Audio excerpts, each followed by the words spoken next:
বোতলের গায়ে দেখা যাচ্ছে তো জলকণা। এবার প্রশ্ন হচ্ছে এই জলকণাগুলো কোথা থেকে এলো? বোতল তো নিচ থেকে 12,000 ফুট পর্যন্ত পুরো টানা শুধু মেঘ আর মেঘ। এই যে পরিচলন বৃষ্টি হয়, এই হঠাৎ করে কালবৈশাখী বৃষ্টি হয়, এগুলো সব এই ধরনের মেঘ দিয়ে বজ্র বিদ্যুৎ সহ কিন্তু বৃষ্টি হয়। এই মেঘের আরেক নামই থান্ডার ক্লাউড বা কুয়াশা। This are not in the part of precipitation. এটা অদক্ষেপণ নয়। আপেক্ষিক আর্দ্রতার একক, আপেক্ষিক আর্দ্রতা কনসেপ্টটা ক্লিয়ার। নিজের সাথে মনে করবে যে আমি কতটা খেয়েছি আর এখনো কতটা খেতে পারবো। এই দুটোর অনুপাত, অনুপাত মানে এদের ভাগের। জলীয় বাষ্প থেকে জলকণায় তৈরি হওয়াটাই মেঘ। এই মেঘ থেকে প্রচুর বৃষ্টি, আবার ওই বৃষ্টি সমুদ্রে চলে আসবে, সেখান থেকে আবার উত্তপ্ত হয়ে আবার জলীয় বাষ্প। মানে হাইড্রোলজিক্যাল সাইকেল চলছে। উষ্ণতা আছে, flora and fauna all are the living things এই জায়গায় হবে। কোথায়? এই পৃথিবীর সব থেকে বেশি বৃষ্টিপাত হয় মৌসিনরাম মেঘালয় চেরাপুঞ্জির মৌসিনরাম। পৃথিবীর সবচেয়ে বেশি বৃষ্টি হয়। বর্ষাকালে ভাসিয়ে দেয় আর সব বৃষ্টি বাংলাদেশে চলে যায়। বন্যা কম হয় বাংলাদেশে এই জন্য। প্রচুর বৃষ্টি। কোন পদ্ধতিতে এই বৃষ্টি হয়? শৈলোৎক্ষেপ পদ্ধতিতে। আমাদের ভারতে সবচেয়ে বেশি বৃষ্টি হয় কোন পদ্ধতিতে? শৈলোৎক্ষেপ পদ্ধতিতে। এই জলীয় বাষ্পপূর্ণ গিয়ে হিমালয়ে বাধা পায়। হিমালয় পাহাড়ি অঞ্চলে আগে বৃষ্টি হয়, তারপর মেঘগুলো আস্তে আস্তে আমাদের দিকে আসতে থাকে, বৃষ্টিতে ভাসিয়ে দেয়। তাহলে আচ্ছা, আজকে তোমাদের সাথে আমরা যে বিষয়টা নিয়ে আলোচনা করব সেটা কিন্তু একটা খুব সুন্দর বিষয়, আমাদের সাথেই জড়িত। আমাদের সাথে জড়িত বলতে আমাদের দৈনন্দিন জীবনের সাথে জড়িত। মেঘ বৃষ্টি, এই মেঘ বৃষ্টির জগৎ নিয়ে আমরা বুঝবো। আচ্ছা, তোমরা একটা জিনিস দেখো, আমি ফ্রিজ থেকে এক্ষুনি এই বোতলটা নিয়ে এসেছিলাম। হ্যাঁ, বোতলটা নিয়ে আসার পর দেখলাম যে বোতলের গায়ে জলকণা ভর্তি হয়ে গেছে। তাহলে আমরা কি এক্ষুনি কি বোতলের গায়ে স্প্রে করলাম? জলকণা ভর্তি হয়ে গেছে তো, বোতলের গায়ে দেখা যাচ্ছে তো জলকণা। এবার প্রশ্ন হচ্ছে এই জলকণাগুলো কোথা থেকে এলো? বোতল তো ফুটো হয়ে যায়নি, কোনোভাবেই বোতল থেকে কিন্তু জল বেরোচ্ছে না। জলকণা বোতলের গায়ে ভর্তি হয়ে গেছে, কোনোভাবে কিন্তু বোতলের গা থেকে ফুটো হয়ে আর কি ভেতর থেকে জল আসছে না। তার মানে যা হয়েছে বাইরে থেকেই হয়েছে। তার মানে এই ঘরের ভিতরে প্রচুর পরিমাণ জলীয় বাষ্প আছে, যেগুলো আমরা চোখে দেখতে পাচ্ছি না। আছে বাতাসের মধ্যে তিনটে উপাদান থাকে মেইনলি। একটা হচ্ছে বিভিন্ন পরিমাণ গ্যাস, একটা হচ্ছে ধূলিকণা, আর একটা হচ্ছে জলীয় বাষ্প। তাহলে এখানে এই জলীয় বাষ্পের রোলটা আমরা দেখলাম যে বোতলটা খুবই ঠান্ডা, আর জলীয় বাষ্প তখনই উৎপন্ন হবে যখন সে গরম হবে। জল ফুটলে বা জল গরম হলে তারপর সে বাষ্পে পরিণত হয়। জলের তিনটে রূপ থাকে, কঠিন অবস্থা, তরল অবস্থা আর গ্যাসীয় অবস্থা। আর গ্যাসীয় অবস্থাটাই হচ্ছে বাষ্প, জলীয় বাষ্প। সে উপরে উঠছে হালকা বলে উপরে উঠতে পারে। এখানে জলীয় বাষ্পটা ঠান্ডা জায়গা পেয়েছে, সঙ্গে সঙ্গে লীন তাপ ত্যাগ করে দিয়ে জলকণায় পরিণত হয়ে গেছে। সেরকমই এই জলকণায় পরিণত হওয়াটাকে বলে ঘনীভবন। কি বলে? এই জলকণায় পরিণত হলো, এই জলকণাটাই অ্যাকচুয়ালি মেঘ। এটাই অ্যাকচুয়ালি মেঘ। জলকণায় যে পরিণত হওয়া, এটাকেই বলা হয় মেঘ। এইবার এই মেঘ, জলকণাগুলো যদি মেঘ হয়, আর জলকণাগুলো দেখো একটার সাথে একটা লেগে, দেখো বোতলের গা দিয়ে জল বিন্দুর মতো টপ টপ করে পড়ছে, এটাকে বলা হয় বৃষ্টি। এটাকে কি বলা হয়? বৃষ্টি। সেম এটা আমরা এখানে দেখলাম, আকাশে এইটাই হচ্ছে। কি হচ্ছে? জল, সমুদ্র, মানে পৃথিবীর মধ্যে তো 71%ই জল, 71% জল। তাহলে এত জল, নদীর জল, সমুদ্রের জল, পুকুরের জল, হ্রদের জল, সব জল গরম হচ্ছে সূর্যের তাপে, বাষ্প পরিণত হচ্ছে, বাষ্প উপরে উঠছে। তাহলে সেই বাষ্প কেন উপরে উঠছে? হালকা বলে। এবার যত উপরে উঠবে তত তার টেম্পারেচার কমবে, কারণ এটা ট্রোপোস্ফিয়ার। বায়ুমণ্ডলের একেবারে নিচের স্তরটাকে বলা হয় ট্রোপোস্ফিয়ার। আর ট্রোপোস্ফিয়ারে যত উপরে ওঠা যায় তত টেম্পারেচার ডিক্রিজ করে, কমে যায়। This is normal lapse rate. The রেটটা কি বলছে? 1000 মিটার উপরে উঠলে 6.4 ডিগ্রি সেলসিয়াস টেম্পারেচার ডিক্রিজ করে। তার মানে যত মেঘ উপরে উঠতে থাকবে তত তার টেম্পারেচার কমতে থাকবে। তাহলে ওই যে জলীয় বাষ্প যে যত উপরে উঠছে, জলীয় বাষ্প যত উপরে উঠছে তত তার টেম্পারেচার কমছে। তাহলে টেম্পারেচার যদি কমে যায়, একটা সময় ও টেম্পারেচার বেড়ে গেছিল বলে ও বাষ্পে পরিণত হয়েছে, তাহলে একটা সময় যদি টেম্পারেচার কমে যায় তাহলে ও জলকণায় পরিণত হয়ে যাবে। আবার ওকে তো উপরে উঠিয়ে ঠান্ডা করা হচ্ছে। তুই ভাই গরম হয়ে গেছিলিস, উপরে চলে এসেছিস, চাই তোকে ঠান্ডা করে দিই। ওকে ঠান্ডা করে দিল, করে জলকণায় পরিণত হয়ে গেল। ওই জলীয় বাষ্পটা ধূলিকণাকে আশ্রয় করে উপরে উঠেছিল, ঠান্ডা হয়ে গেল, ঠান্ডা হয়েই জলকণায় পরিণত হয়ে গেল। জলীয় বাষ্প ধূলিকণাকে আশ্রয় করে উপরে উঠেছে, আর উপরে উঠে জলকণায় পরিণত হয়েছে। উপরে উঠে জলকণায় পরিণত হয়ে ও কি করেছে? মেঘ সৃষ্টি করেছে। এই যে জলকণায় পরিণত হওয়ার প্রসেসটাকে বলা হয় ঘনীভবন বা কন্ডেনসেশন। ঘনীভবন অর্থাৎ ঘনীভূত হলো। ওই জলীয় বাষ্পটা কি হলো? ঘনীভূত হলো, ঘনীভূতকরণ। যখন স্ফুটনাঙ্কে পৌঁছাবে, জল স্ফুটনাঙ্কে পৌঁছানো মানে বাষ্প হবে। জলের উষ্ণতা যদি স্ফুটনাঙ্ক হয়, তাহলে আমরা জানি 100 ডিগ্রি সেলসিয়াসে জল ফুটে বাষ্প হয়। দিস ইজ স্ফুটনাঙ্ক। এই টেম্পারেচারকে স্ফুটনাঙ্ক বলা হয়। আবার আমরা জানি জল, এই জলীয় বাষ্প জলকণায় পরিণত হয়। জলীয় বাষ্প জলকণায় হওয়াটাকে বলা হয় শিশিরাঙ্ক। জলীয় বাষ্প জলকণায় পরিণত হওয়াটাকে কি বলা হয়? শিশিরাঙ্ক। তাহলে জল যদি ফুটে বাষ্প হয় সেটাকে বলা হচ্ছে স্ফুটনাঙ্ক, আর এই জলীয় বাষ্প জলকণায় পরিণত হওয়াটাকে বলা হয় শিশিরাঙ্ক। তার মানে এটা তোমাকে মাথায় রাখতে হবে, জলীয় বাষ্প হলো স্ফুটনাঙ্ক, জল ফুটে বাষ্প হলো। আবার ওই জলীয় বাষ্প যদি জলকণায় কনভার্ট হতে যায়, তার মানে কোন টেম্পারেচার লাগবে? শিশিরাঙ্ক লাগবে, তাহলে ও জলকণায় পরিণত হবে। আবার ওই জলকণা বা ওই জল যদি বরফে পরিণত হতে হয়, তাকে হিমাঙ্ক টেম্পারেচার লাগবে, হিমাঙ্ক। অর্থাৎ হিমাঙ্ক মানে হচ্ছে সে হিমায়ন হবে, বরফে পরিণত হবে। তাহলে স্ফুটনাঙ্কটা কি, শিশিরাঙ্কটা কি, আর হিমাঙ্কটা কি, এগুলো তোমাকে কনসেপ্ট ক্লিয়ার করতে হবে। ঘনীভবনটা কি? জল বাষ্প হয়ে উপরে উঠেছিল, টেম্পারেচার কমে গেছে, ঘনীভূত হলো, অর্থাৎ আবার জলকণায় পরিণত হলো, লিনতাপ ত্যাগ করে দিল, জলকণায় পরিণত হলো। ব্যাপারটা বুঝতে পেরেছো? এইবার আমাদেরকে বুঝতে হবে যে বিভিন্ন ধরনের এই যে বিষয়গুলো রয়েছে, বাতাসের মধ্যে জলীয় বাষ্প কতটা পরিমাণও ধারণ করতে পারে। যতটা পরিমাণও জলীয় বাষ্প ধারণ করতে পারে, পুরোটা যদিও ধারণ করে, তাহলে সেটা সম্পৃক্ত বায়ু। সম্পৃক্ত বায়ু অর্থাৎ বাতাসের মধ্যে যতটা জলীয় বাষ্প থাকার কথা, সে যদি পুরোটা জলীয় বাষ্প ধারণ করতে পারে, তার মানে সেটা সম্পৃক্ত বায়ু। আর যদি পুরোটা সম্পৃক্ত না হয়, তার মানে পুরোটা জলীয় বাষ্প এখনো ধারণ করতে পারেনি, এখনো লাগবে, তার মানে সেটা অসম্পৃক্ত বায়ু। তোমার খিদে লেগেছে, তার মানে তুমি খেতে চাইছো, তার মানে তুমি অসম্পৃক্ত অবস্থায় আছো। তুমি বিয়ে বাড়ি থেকেই সবে বেরোলে খেয়ে দে, তার মানে তোমার আর কিচ্ছু খেতে ইচ্ছে করছে না, তুমি সম্পৃক্ত। তাহলে সম্পৃক্ত বায়ু কোনটা? যার মধ্যে জলীয় বাষ্প যতটা ধারণ করার ক্যাপাসিটি আছে বাতাসের মধ্যে, ততটা ধারণ করে ফেলেছে। এটাকেই বলা হয় স্যাচুরেটেড উইন্ড বা সম্পৃক্ত বায়ু। This is saturated wind. আর যদি তোমার জলীয় বাষ্প যতটা ধারণ করার ক্ষমতা ততটা তুমি ধারণ করতে না পারো, এখনো যদি তোমার জলীয় বাষ্প ক্যাপাসিটি ধারণ থাকে যে আমার আরো জলীয় বাষ্প লাগবে, সেটা অসম্পৃক্ত বায়ু।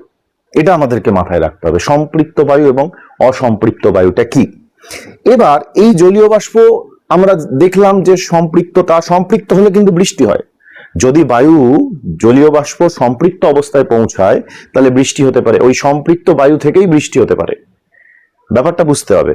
এবার এটা উষ্ণতার উপর আবার অনেক কিছু ডিপেন্ড করে। উষ্ণতা যদি বাড়িয়ে দেওয়া হয় বাতাসের, তাহলে কিন্তু সম্পৃক্ততা থাকবে না, ওর আয়তন আরো বেড়ে যাবে, ও আরো জলীয় বাষ্প ধারণ করবে। উষ্ণতা যদি কমিয়ে দেওয়া হয়, তাহলে দ্রুত কিন্তু সম্পৃক্ততায় পৌঁছাবে। যদি উষ্ণতা কমিয়ে দেওয়া হয়, আয়তন কমতে থাকবে। আমরা এবার একটু মেঘেদের পরিবার সম্পর্কে বুঝবো। মেঘেদের পরিবার বুঝতে গেলে আমাদেরকে দেখতে হবে যে কত দূর পর্যন্ত মেঘ থাকতে পারে। আমরা সবাই জানি যে ট্রোপোস্ফিয়ারেই মেঘ আছে, বাতাসের ট্রোপোস্ফিয়ারেই আমরা যে স্তরে আছি বায়ুমণ্ডলে, এর পরের স্তরটা তো স্ট্র্যাটোস্ফিয়ার, সেটা শান্ত মণ্ডল, সেখানে ঝড় বৃষ্টি আবহাওয়া মেঘ সৃষ্টি কিচ্ছু হয় না, যা হওয়ার সব এই ট্রোপোস্ফিয়ারে হয়। আর এই ট্রোপোস্ফিয়ারের নিয়ার অ্যাবাউট 20,000 ফুট পর্যন্ত উচ্চতা পর্যন্ত মেঘ অবস্থান করতে পারে। 20,000 ফুট পর্যন্ত উপরে পর্যন্ত, একেবারে উপর থেকে নিচ পর্যন্ত এই মেঘগুলোকে উচ্চতা অনুযায়ী ভাগ করা যেতে পারে। একদম উপরে যদি আমরা যাই 20,000 ফুট কাছাকাছি, 20,000, 6,500 উপর থেকে 20,000-এর উপর থেকে 20,000-এর উপরে, এটা মাথায় অ্যাবভ 20,000 এর উপরে যে মেঘ আছে, 20,000 ফুট উপরে যে মেঘ আছে, তাদেরকে অতিরিক্ত উচ্চতার মেঘ বলবো আমরা। এরা কারা? অতিরিক্ত উচ্চতার মেঘ সিরাস, সিরোস্ট্র্যাটাস আর সিরোকিউমুলাস। একটা জিনিস মাথায় রাখবে, এই নামগুলো এই দন্তস্বয় হস্যি আর র, দেখো প্রথমেই আছে, তিনটেরই যদি ভুলে যাও, তাহলে অধিক উচ্চতার মেঘগুলো সিরাস, তাহলে দন্তস্বয়ের সাথে র আছে, সিরো স্ট্র্যাটাস দন্তস্বয়ের সাথে র আছে, সিরো কিউমুলাস দন্তস্বয়ের সাথে র আছে শুরুতেই। মনে রাখার জন্য যে আমি যদি ভুলে যাই, কারণ অনেকগুলো মেঘ আছে, তাহলে অধিক উচ্চতার মেঘ আমার মনে রাখতে হবে সিরাস মেঘ, সিরোস্ট্র্যাটাস মেঘ আর সিরোকিউমুলাস মেঘ। এই সিরাস মেঘের কিছু বৈশিষ্ট্য আছে, একে পালকের মতো স্তরে স্তরে দেখা যেতে পারে, পালকের মতো, পাখির পালকের মতো, খুব হালকা হয়, পরিষ্কার আকাশ। যখন এই মেঘগুলো একসাথে সংঘবদ্ধ হতে পারে তখন একটু আধটু বৃষ্টি হওয়ার সম্ভাবনা থাকতে পারে, কিন্তু অ্যাকচুয়ালি পরিষ্কার আকাশই দেখা যায় কোথায়, এই সিরাস মেঘের মধ্যে। এটা অধিক উচ্চতার মেঘ। অনেক সময় শরৎকালের আকাশে কিন্তু এই ধরনের একটা মেঘের আবির্ভাব, ছবিটা দেখবে। সিরোস্ট্র্যাটাস মেঘ, সিরোস্ট্র্যাটাস পাতলা চাদরের মতো আকাশকে ঘিরে রেখেছে, মাঝে মধ্যে সূর্যকে দেখা যেতে পারে যে সূর্যের আশেপাশেও গোল হয়ে আছে, এই রকম ভাবে স্থিতি দেখা যেতে পারে। আর ম্যাকারেল আকাশের মতো মেঘ হচ্ছে সিরোকিউমুলাস। এটা ইম্পর্টেন্ট শর্ট কোয়েশ্চেনের জন্য, যে ম্যাকারেল মাছের পিঠের মতো দেখতে অনেকটা এই ধরনের মেঘকে, তাই একে ম্যাকারেল ক্লাউড বলা হয়। ম্যাকারেল আকাশ বা ম্যাকারেল মেঘ, ম্যাকারেল মাছের পিঠের মতো দেখতে, তাহলে ম্যাকারেল আকাশ বলা হয় সিরোকিউমুলাস। তাহলে এখান থেকে শর্ট কোয়েশ্চেন গুলো তোমার কিন্তু আসতে পারে, যে সিরোকিউমুলাস কোন মেঘকে ম্যাকারেল আকাশ মেঘ বলা হয়, সিরোকিউমুলাসকে। পাখির পালকের মতো মেঘ কাকে বলা হচ্ছে, সিরাস মেঘকে। অধিক উচ্চতার যে মেঘগুলো আছে তারা কারা, সিরাস, সিরোস্ট্র্যাটাস আর সিরোকিউমুলাস। তাহলে এই সিরাসের সাথে সিরোস্ট্র্যাটাস আছে আর আছে সিরোকিউমুলাস, এই তিনটে মেঘ 20,000 ফুটের উপরে আছে, 20,000 ফুটের উপরে আছে, এটা মাথায় রাখতে হবে। এরপরে আমরা মাঝারি উচ্চতার মেঘটাকে বুঝবো, যারা 6,500 থেকে 20,000 ফুট এর মধ্যে আছে, এটা মাঝারি উচ্চতার মেঘ, এদেরকে বলে মাঝারি উচ্চতার মেঘ। যেমন অল্টো স্ট্র্যাটাস, কমন আছে অল্টো, অল্টো হচ্ছে কমন, অল্টো। তাহলে আমরা অধিক উচ্চতায় সিরোটাকে কমন রাখবো, সিরাস, সিরোস্ট্র্যাটাস, সিরোকিউমুলাস মনে পড়ে যাবে। আমাদের মাঝারি উচ্চতায় অল্টোটাকে কমন রাখবো, অল্টো স্ট্র্যাটাস, অল্টো কিউমুলাস। এরা কত, 6,500 থেকে 20,000 পর্যন্ত এদের উচ্চতা, 20,000 ফুট। এই অল্টো স্ট্র্যাটাস তন্তুর মতো একটানা বৃষ্টি হতে পারে, মাঝে মাঝে দেখা যেতে পারে যে একটানা বৃষ্টি হচ্ছে বর্ষার সময়, তন্তুর মতো, মানে থামছেই না, টানা বৃষ্টি হচ্ছে। কার জন্য হতে পারে, অল্টো স্ট্র্যাটাসের জন্য। অল্টো কিউমুলাস চ্যাপ্টা গোলাকার সাদা ঢেউয়ের মতো, চ্যাপ্টা গোলাকার সাদা ঢেউয়ের মতো, কে, অল্টো কিউমুলাস। এর বিশেষ এই বৈশিষ্ট্যগুলো আমাদেরকে মনে রাখতে হবে শর্টে। এবার আছে 6,500 নিচে, অর্থাৎ নিম্ন উচ্চতার মেঘ। 6,500 ফুটের নিচে কারা আছে, আমরা স্ট্র্যাটোকিউমুলাস আর স্ট্র্যাটাস আর নিম্বো স্ট্র্যাটাস, এদের সাথে স্ট্র্যাটাসটা কমন আছে, স্ট্র্যাটাস, স্ট্র্যাটাসটা কমন আছে। স্ট্র্যাটোকিউমুলাস, স্ট্র্যাটাস আর নিম্বো স্ট্র্যাটাস, এই তিনটে মেঘ হচ্ছে নিচের উচ্চতার মেঘ, নিচের দিকে আছে। বাম্পি ক্লাউড, ইম্পর্টেন্ট কোয়েশ্চেন, যেমন ম্যাকারেল ক্লাউড কে আছে, সিরোকিউমুলাস, তেমনি বাম্পি ক্লাউড স্তূপের মতো স্তরে স্তরে সাজানো, স্তূপের মতো স্তরে স্তরে সাজানো, একে বাম্পি ক্লাউড বলা হয়। কোন মেঘকে বাম্পি ক্লাউড বলা হয়, স্ট্র্যাটোকিউমুলাস, স্ট্র্যাটোকিউমুলাস। আর সিরোকিউমুলাস, এই যে কিউমুলাস কমন আসছে এর সাথে, কিউমুলাস, কিউমুলাস, এখানেও কিউমুলাস কমন আসছে, কিউমুলাস। তাহলে একটা হচ্ছে নিম্ন উচ্চতার, যেটা হচ্ছে তোমার স্ট্র্যাটোকিউমুলাস, যাকে বলা হচ্ছে বাম্পি ক্লাউড, আর অধিক উচ্চতার সিরোকিউমুলাস, সে হচ্ছে ম্যাকারেল আকাশ। আবার মাঝারি উচ্চতায় একটা কিউমুলাস আছে, কিউমুলাস তিনটেতেই আছে, একটা আছে সিরোকিউমুলাস, একটা হচ্ছে অল্টো কিউমুলাস, আর একটা হচ্ছে স্ট্র্যাটোকিউমুলাস। ব্যাপারটা বুঝেছো? যেমন সিরোকিউমুলাসের বিশেষ বৈশিষ্ট্য, একে ম্যাকারেল আকাশ বলে। যেমন তোমার অল্টো কিউমুলাসের বিশেষ বৈশিষ্ট্য চ্যাপ্টা গোলাকার সাদা ঢেউয়ের মতো, তেমনি স্ট্র্যাটোকিউমুলাসের বিশেষ বৈশিষ্ট্য বাম্পি ক্লাউড, স্তূপের মতো সাজানো স্তরে স্তরে। এবার আসছি স্ট্র্যাটাস, স্ট্র্যাটাস, এই যে স্ট্র্যাটাস নামটা কমন আছে তিনটেতেই আমরা পাবো, যেমন সিরোস্ট্র্যাটাস, অল্টো স্ট্র্যাটাস, নিম্বো স্ট্র্যাটাস, আর এদিকে এক্সট্রা শুধু স্ট্র্যাটাস আছে। তাহলে স্ট্র্যাটাস ধূসর কুয়াশার মতো ঢেকে থাকে আকাশকে। এই মেঘ পরীক্ষায় প্রশ্ন দিতে পারে যে কোন মেঘ পর্বতারোহীদের জন্য বা বিমান চালকদের জন্য খুবই ডেঞ্জারাস, স্ট্র্যাটাস। পর্বতারোহী এবং যারা বিমান চালক তাদের জন্য খুবই ডেঞ্জারাস, ভয়ঙ্কর হচ্ছে কোন মেঘ, এই স্ট্র্যাটাস। এই গুড়ি গুড়ি বৃষ্টি হয়, এই মেঘ থেকে টানা বেশ কিছুদিন গুড়ি গুড়ি বৃষ্টি হতে পারে। কোন মেঘ? স্ট্র্যাটাস। বাকি রইল নিম্ব স্ট্র্যাটাস। এই নিম্ব স্ট্র্যাটাস ঘন পুরু ধূসর কালো, খারাপ আবহাওয়া, একটানা বৃষ্টি হয়। তার মানে এই যে স্ট্র্যাটাস শ্রেণীর যে মেঘগুলো, দেখো স্ট্র্যাটাস শ্রেণীর মেঘগুলো পাতলা চাদরের মতো অনেকটা জায়গা ঘিরে রেখেছে। অল্টো স্ট্র্যাটাস তন্তুর মতো একটানা বৃষ্টি হয়। এও বৃষ্টি হতে পারে সিরো স্ট্যাটাস দিয়ে পাতলা চাদরের মতো, এখানেও বৃষ্টি হওয়ার সম্ভাবনা থাকে। আবার এই যে অল্টো স্ট্যাটাস, এখানেও একটানা বৃষ্টি হয়। আবার এই যে দেখো শুধু স্ট্যাটাস যে এখানে আছে, এও গুড়ি গুড়ি বৃষ্টি টানা হয়। এবং এই যে নিম্ব স্ট্যাটাস আছে, এও একটানা বৃষ্টি। তার মানে স্ট্যাটাস মেঘে টানা বৃষ্টির সম্ভাবনা রয়েছে। তাহলে এই অপশনাল কোয়েশ্চেন তোমায় দিতে পারে, কোন মেঘ, কোন প্রকৃতির মেঘটা দিয়ে টানা বৃষ্টি হওয়ার সম্ভাবনা বেশি হতে পারে? স্ট্যাটাস মেঘ দিয়ে। স্ট্যাটাস, এটা মাথায় রাখতে হবে। তাহলে গুড়ি গুড়ি বৃষ্টি স্ট্র্যাটাস মেঘ। বিমান চালকদের অসুবিধা স্ট্র্যাটাস মেঘ। খারাপ আবহাওয়া নির্দেশ করে একটানা বৃষ্টি হয় নিম্ব স্ট্র্যাটাস মেঘ। এরা গেল তিনটে উচ্চতার মেঘ। 1 নম্বর খুব উপরে, 2 নম্বর মাঝারে, 3 নম্বরে হচ্ছে নিচে। তাহলে উপর থেকে নিচ পর্যন্ত উচ্চতা অনুযায়ী মেঘের শ্রেণীবিন্যাস হলো। এইবার আসছে ডেঞ্জারাস মেঘ, উল্লম্ব মেঘ। এই উল্লম্ব মেঘ দু ধরনের আছে, একটা কিউমুলাস আর একটা কিউমুলো নিম্বাস।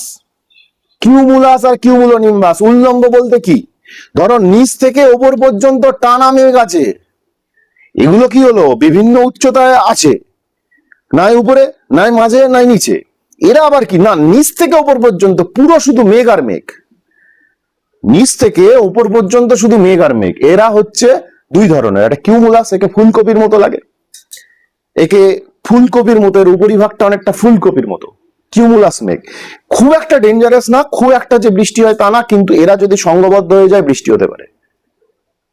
খুব একটা ভয়ঙ্কর না, কিন্তু ডেঞ্জারাস হচ্ছে কিউমুলো নিম্বাস, বিরাট ডেঞ্জারাস।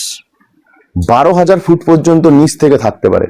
নিচ থেকে 12,000 ফুট পর্যন্ত পুরো টানা শুধু মেঘ আর মেঘ।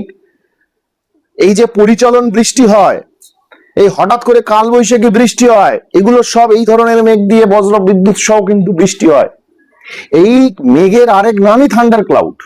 এই যে কিউমুলো নিম্বাস ডেঞ্জারাস, এটা 2 নম্বরে টিকা হিসেবে বহুবার পরীক্ষায় এসছে এবং আসে।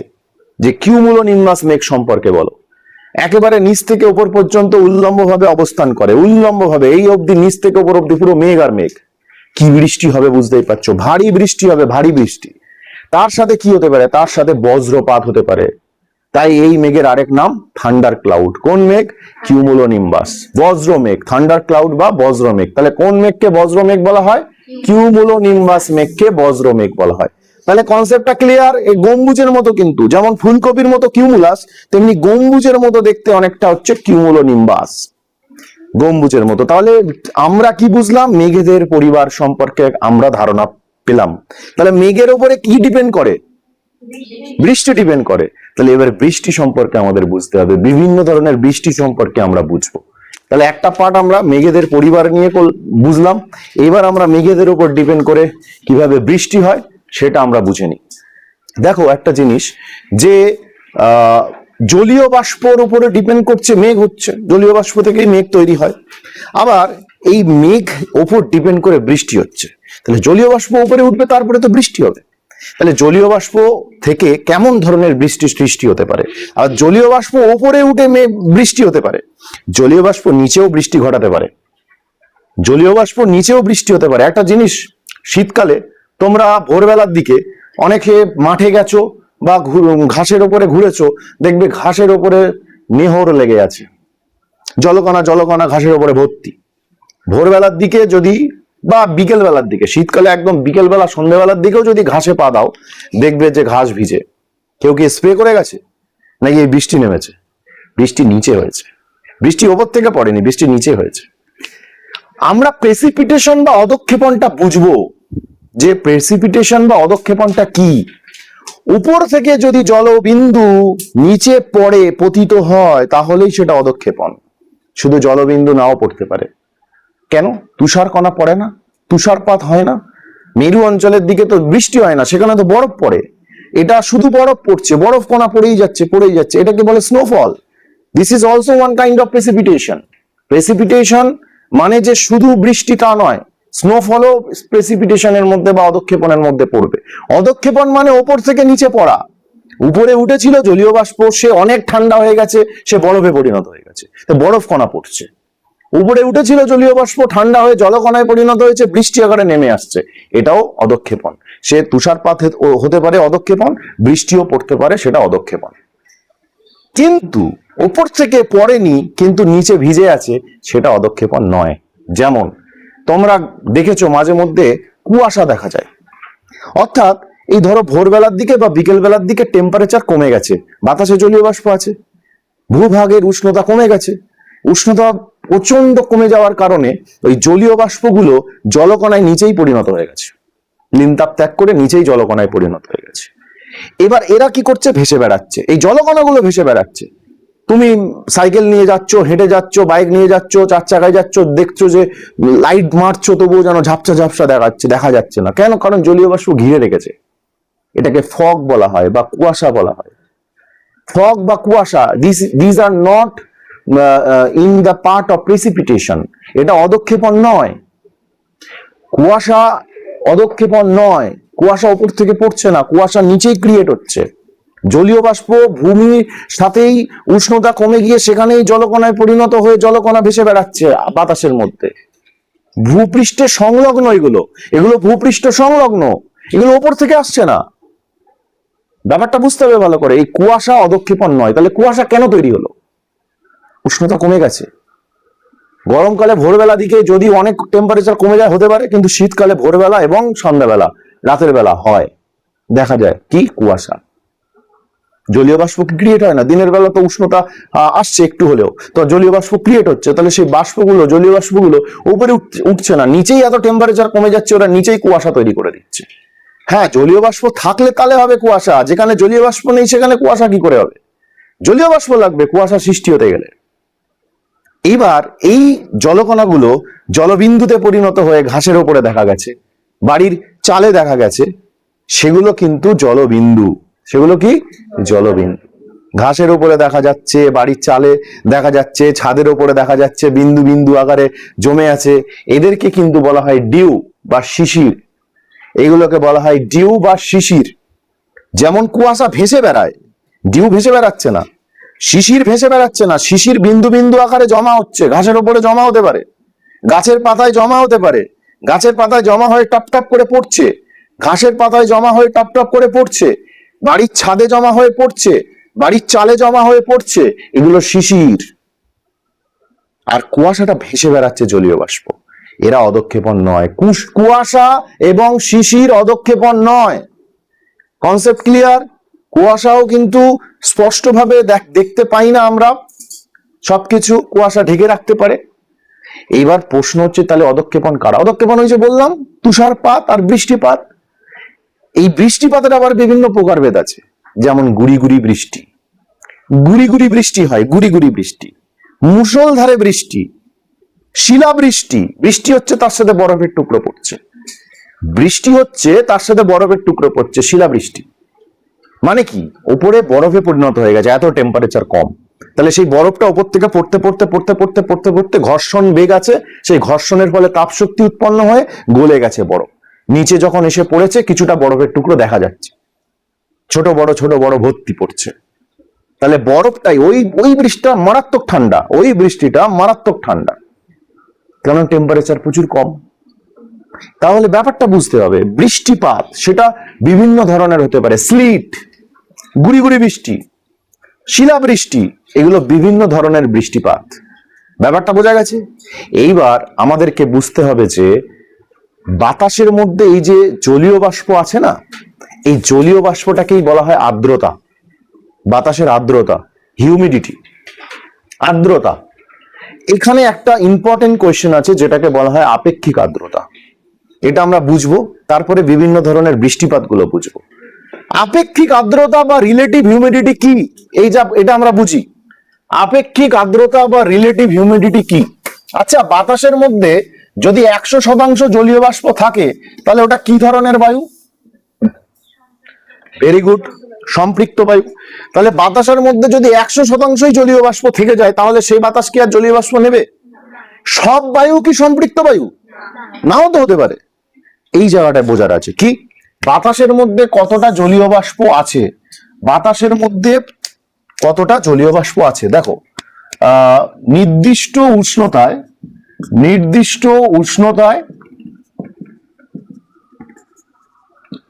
নির্দিষ্ট পরিমাণ বায়ুতে, এটা মাথায় রাখতে হবে, নির্দিষ্ট উষ্ণতায় নির্দিষ্ট পরিমাণ বায়ুতে কতটা জলীয় বাষ্প বর্তমান রয়েছে, কতটা জলীয় বাষ্প বর্তমান রয়েছে, কতটা আছে, নির্দিষ্ট উষ্ণতায় জলীয় বাষ্প কতটা বাতাসের মধ্যে আছে। আর ওই বায়ুকে সম্পৃক্ত করতে, এটা মাথায় রাখতে হবে, সম্পৃক্ত করতে, তাহলে সম্পৃক্ত করতে আর কতটা লাগতে পারে, কতটা লাগবে, সম্পৃক্ত করতে কতটা জলীয় বাষ্প লাগবে। তাহলে এটা পুরো সেন্টেন্স লিখতে হবে তোমাকে, নির্দিষ্ট উষ্ণতায় নির্দিষ্ট পরিমাণ বায়ুতে কতটা জলীয় বাষ্প আছে, অর্থাৎ তুমি এখন বর্তমানে কতটা পরিমাণ খেয়ে আছো, পেট কতটা ভরে আছে, আর পুরোপুরি ভরতে গেলে এখনো তুমি কতটা খেতে পারবে, যে আমি এখনো এতটা খেতে পারবো। এই দুটোর অনুপাতকে বলা হয় আপেক্ষিক আর্দ্রতা। অর্থাৎ বাতাসের মধ্যে নির্দিষ্ট পরিমাণ কতটা জলীয় বাষ্প আছে, সাপোজ মনে করো যে এটা নির্দিষ্ট উষ্ণতায়, সাপোজ এটা 35 ডিগ্রি সেলসিয়াস, 35 ডিগ্রি সেলসিয়াসে নির্দিষ্ট পরিমাণ বায়ু, উষ্ণতাটা লাগবেই কিন্তু, কারণ উষ্ণতার উপর জলীয় বাষ্প ডিপেন্ড করে। উষ্ণতা বেড়ে গেলে জলীয় বাষ্প আরো লাগবে, কারণ জায়গা বেড়ে গেছে ওর, আর উষ্ণতা কমে গেলে ওর জলীয় বাষ্প আরো কম লাগবে, জায়গা কমে গেছে। নির্দিষ্ট পরিমাণ বায়ুতে নির্দিষ্ট উষ্ণতা, এটা সবার আগে লিখতে হবে, নির্দিষ্ট উষ্ণতায় নির্দিষ্ট পরিমাণ বায়ুতে কতটা জলীয় বাষ্প আছে, সাপোজ এতটা আছে, আর কতটা লাগবে, এখনো এতটা ফাঁকা আছে। তাহলে নির্দিষ্ট উষ্ণতায় নির্দিষ্ট পরিমাণ বায়ুতে কতটা জলীয় বাষ্প আছে, আর সেই বায়ুকে সম্পৃক্ত করতে এখনো এতটা জলীয় বাষ্প লাগবে। এই দুইয়ের অনুপাতকে বলা হয় আপেক্ষিক আর্দ্রতা বা রিলেটিভ হিউমিডিটি। এই দুটোর অনুপাতকে কি বলা হয়, আপেক্ষিক আর্দ্রতা বা রিলেটিভ হিউমিডিটি। ব্যাপারটা বোঝো, সাপোজ এখানে নির্দিষ্ট উষ্ণতায় নির্দিষ্ট পরিমাণ বায়ুতে জলীয় বাষ্পের পরিমাণ ধরো এখানে 20 আছে, 20 গ্রাম বা সামথিং একক আছে, সম্পৃক্ত করতে এখনো ধরো লাগবে, ধরো 80 লাগবে, 20 আছে, তাহলে টোটাল 100 যদি হয় ক্যালকুলেশনে, তাহলে এখনো 80 লাগবে। এবার এটাকে যদি প্রকাশ করা হয় 100 দিয়ে গুণ করতে হবে, কারণ এটা শতকরায় প্রকাশ হয়। আপেক্ষিক আর্দ্রতা প্রকাশ একক হচ্ছে শতকরা, তাহলে 100 দিয়ে গুণ করতে হবে। তাহলে আমরা যদি এটাকে ক্যালকুলেশন করি, যে এটা হয়ে যাবে হচ্ছে 4 নিচে, আর এটা হয়ে যাবে হচ্ছে 1, তাহলে 100/4, উপরে 100 আর এখানে 4, 25, তাহলে 25% আপেক্ষিক আর্দ্রতার পরিমাণ কত, ব্যাপারটা বুঝতে পেরেছো? নর্মালি তো বোঝা যাচ্ছে যে 80-20, এটা 25ই হয়। তাহলে বাতাসের আপেক্ষিক আর্দ্রতা এখন 25%। তাহলে বাতাস আরো সম্পৃক্ত হওয়ার জন্য আরো জলীয় বাষ্প প্রয়োজন। প্রকাশ করা হয় কিসে, শতকরা হয়, পার্সেন্টেজে, এটাই একক। তাহলে আপেক্ষিক আর্দ্রতার একক কি, শতকরা। আপেক্ষিক আর্দ্রতার একক, আপেক্ষিক আর্দ্রতা কনসেপ্টটা ক্লিয়ার? নিজের সাথে মনে করবে যে আমি কতটা খেয়েছি আর এখনো কতটা খেতে পারবো। এই দুটোর অনুপাত, অনুপাত মানে এদের ভাগের সম্পর্ক। তাহলে অনুপাতে আমি কতটা জলীয় বাষ্প আছে নির্দিষ্ট উষ্ণতায়, নির্দিষ্ট উষ্ণতায় কেন, তোমাকে এইটা মাথায় রাখতে হবে যে উষ্ণতাকে নির্দিষ্ট রাখতেই হবে, না হলে জলীয় বাষ্প ওঠানামা করবে, চেঞ্জ হয়ে যাবে। উষ্ণতা যদি চেঞ্জ হয় জলীয় বাষ্পের পরিমাণ চেঞ্জ হয়ে যাবে, কারণ বায়ুর আয়তন চেঞ্জ হয়ে যাবে। বায়ুর আয়তন চেঞ্জ হয়ে গেলে ওর রেসপেক্টে উষ্ণতা মানে জলীয় বাষ্পের পরিমাণও ডিপেন্ড করবে। বায়ুর আয়তন পরিবর্তন হয়েছে, জলীয় বাষ্প বেড়ে যেতে পারে, কমে যেতে পারে, এটা আমাদের মাথায় রাখতে হবে। তাহলে নির্দিষ্ট উষ্ণতায় নির্দিষ্ট পরিমাণ বায়ুতে কতটা জলীয় বাষ্প আছে, আর ওই বায়ুকে সম্পৃক্ত করতে এখনো কতটা পরিমাণ জলীয় বাষ্প প্রয়োজন, এই দুইয়ের অনুপাতকে কি বলা হয়, আপেক্ষিক আর্দ্রতা বা রিলেটিভ হিউমিডিটি। আর এটা প্রকাশ করা হয় কিসে, শতকরায় প্রকাশ করা হয়। এবং আপেক্ষিক আর্দ্রতা মাপার যন্ত্রের নাম, বিশেষত আর্দ্রতা মাপার যন্ত্রের নাম হাইগ্রোমিটার, কিন্তু স্পেসিফিক ভাবে সাইক্রোমিটার ইউজ হয় আপেক্ষিক আর্দ্রতা মাপার জন্য। সাইক্রোমিটার ইউজ হয়, তোমরা টেক্সট বইতে দেখবে হাইগ্রোমিটার, কাটবে না যেহেতু টেক্সট বইতে রয়েছে, কিন্তু সাইক্রোমিটারও ইউজ হয় আপেক্ষিক আর্দ্রতা মাপার যন্ত্র। ব্যাপারটা বোঝা গেছে? তাহলে আপেক্ষিক আর্দ্রতা পরিমাপ করার যন্ত্রের নাম হাইগ্রোমিটার। হাইগ্রোমিটার স্পেসিফিক ভাবে যদি বলা যায় সাইক্রোমিটার। আপেক্ষিক আর্দ্রতা মাপার যন্ত্র। আর আপেক্ষিক আর্দ্রতা আমরা কিসে প্রকাশ করি? শতকরায়। কিভাবে প্রকাশ করি ব্যাপারটা বোঝা গেছে? কতটা আছে, কতটা লাগবে, ইন্টু 100 বেরিয়ে যাবে ক্যালকুলেশন পার্সেন্টেজে। তোমাকে ক্যালকুলেশন করেও দেখাতে হবে পরীক্ষায় ব্যাপারটা কি, ক্যালকুলেশন করে বুঝিয়ে দিয়ে তারপরে তোমাকে লিখতে হবে যন্ত্র কি, একক কি, সবগুলো বোঝাতে হবে কতটা জানো তুমি আপেক্ষিক আর্দ্রতা সম্পর্কে। এবার আমরা চলে যাব বিভিন্ন ধরনের বৃষ্টিপাত সম্পর্কে। আমাদের সিলেবাসে 3 ধরনের বৃষ্টিপাত সম্পর্কে আমাদের জানতে দিয়েছে। 3 ধরনের বৃষ্টিপাত, একটা হচ্ছে পরিচলন বৃষ্টিপাত, একটা হচ্ছে শৈলক্ষেপ বৃষ্টিপাত, আর একটা হচ্ছে ঘূর্ণ বৃষ্টিপাত। আমরা এক এক করে চলে আসি। প্রথমে আসি পরিচলন বৃষ্টি, পরিচলন বৃষ্টিপাত বা কনভেনশনাল রেইনফল। কনভেনশনাল রেইনফল, পরিচলন বৃষ্টিপাত এটা কি? দেখো একদম সিম্পল ভাবে বুঝে নাও। এই হচ্ছে সমুদ্র অংশ, এই হচ্ছে সমুদ্র অংশ, আর পাশে ধরো আছে স্থলভাগ। স্থলভাগে বাড়িঘরদর আছে, বাড়িঘরদর দেখাচ্ছি, গাছপালা আছে, গাছপালা দেখাচ্ছি,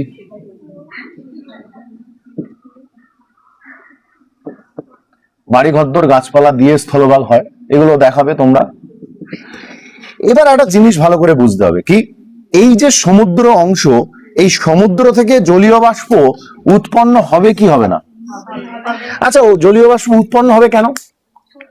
এক্স্যাক্টলি দিনের বেলা যদি আকাশে সূর্য থাকে, তাহলে সূর্যের তাপে জলীয় বাষ্প উৎপন্ন হবে, জল ফুটে বাষ্প হবে। এই জলীয় বাষ্প হালকা না ভারী? তাহলে এই জলীয় বাষ্প উপরে উঠবে, তাহলে উপরে যদি ওঠে, উপরে উঠে তো জল মানে উপরে তো তোমার টেম্পারেচার অনেকটাই কম, তাহলে উপরে যদি টেম্পারেচার কম থাকে তাহলে মেঘ সৃষ্টি হবে কি হবে না? এক্স্যাক্টলি টেম্পারেচার কম থাকলেই তো জলীয় বাষ্প জলীয় কণায় পরিণত হবে, তাহলে মেঘ সৃষ্টি হবে। মেঘ সৃষ্টি, আচ্ছা মেঘ সৃষ্টি হওয়ার এই যে প্রক্রিয়াটাকে কি বলে? ঘনীভবন, অর্থাৎ ঘনীভূত হয়ে মেঘে পরিণত হলো। এবং তোমরা জানো এই ধরনের মেঘগুলো পরিচলন বৃষ্টিতে কিউমুলোনিম্বাস মেঘ পড়েছো না তোমরা? যেখানে বজ্র বিদ্যুৎ সহ বিরাট পরিমাণ বৃষ্টি হয়, ঝড় বৃষ্টি হয়, কিউমুলোনিম্বাস মেঘই তৈরি করে। এবং এই মেঘ থেকে প্রচুর পরিমাণে বৃষ্টি হয়, স্থলভাগে প্রচুর পরিমাণে বৃষ্টি হয়। এবং পরিচলন বৃষ্টি কেন নামকরণ হয়েছে, একে কেন পরিচলন বৃষ্টি বলছে? এটাকে কনভেনশনাল রেইন বা পরিচলন বৃষ্টি কেন বলছে? কারণ এই বৃষ্টিপাত প্রতিদিন হয়, প্রতিনিয়ত হয়। পরিচলন বৃষ্টি কখনো এমন নয় যে আজকে হলো কালকে হলো না, এক সপ্তাহ পরে হলো, এরকম বিষয় নয়। পরিচলন বৃষ্টি প্রতিদিন হয়, কনভেনশনাল কারেন্ট প্রতিনিয়ত হয়, থামে না। কোন এলাকায় হতে পারে? নিরক্ষীয় জলবায়ু, এটা মাথায় রাখতে হবে। আমরা জানি যে পৃথিবীতে নিরক্ষীয় রেখার আশেপাশের যে অঞ্চল আছে, নিরক্ষ রেখা মানে কত ডিগ্রি? এই 0 ডিগ্রির আশেপাশে যে অঞ্চলগুলো রয়েছে এটা মাথায় রাখবে। এখানে যত দেশ আছে এই নিরক্ষরেখা থেকে 5 থেকে 10 ডিগ্রি উত্তর আর 5 থেকে 10 ডিগ্রি দক্ষিণ, এখানে যত দেশ আছে সমস্ত দেশে এই ধরনের বৃষ্টিপাত হতে পারে, প্রতিদিন। একে 4 o'clock রেইন বলা হয়। 4 o'clock, বিকেল 4টের পর থেকে বা 3:30টার পর থেকে টানা বৃষ্টি কাকে বলে দেখে যা। কারণ সারাদিন প্রচন্ড টেম্পারেচার পেয়েছে। নিরক্ষীয় জলবায়ু অঞ্চলে একটা দিন এরকম থাকবে না যেখানে উষ্ণতা কম, প্রতিদিন উষ্ণতা প্রচুর পরিমাণে থাকবে, প্রতিদিন। তাহলে উষ্ণতা যদি পায়, জলভাগ থেকে জলীয় বাষ্প উৎপন্ন হবে না? আর এই জলীয় বাষ্প যাবে কোথায়? ওই এলাকায় মাথার আকাশের উপরে থাকবে, তাহলে ওখানে টেম্পারেচার কম, তাহলে ওই জলীয় বাষ্প জলকণায় পরিণত হবে। মেঘ সৃষ্টি হয়েছে, তা মেঘ কোথায় যাবে? মেঘ চুরি করে নিয়ে চলে যাবে নাকি? মেঘ চোর ওখানে কি করবে? ওখানে বৃষ্টি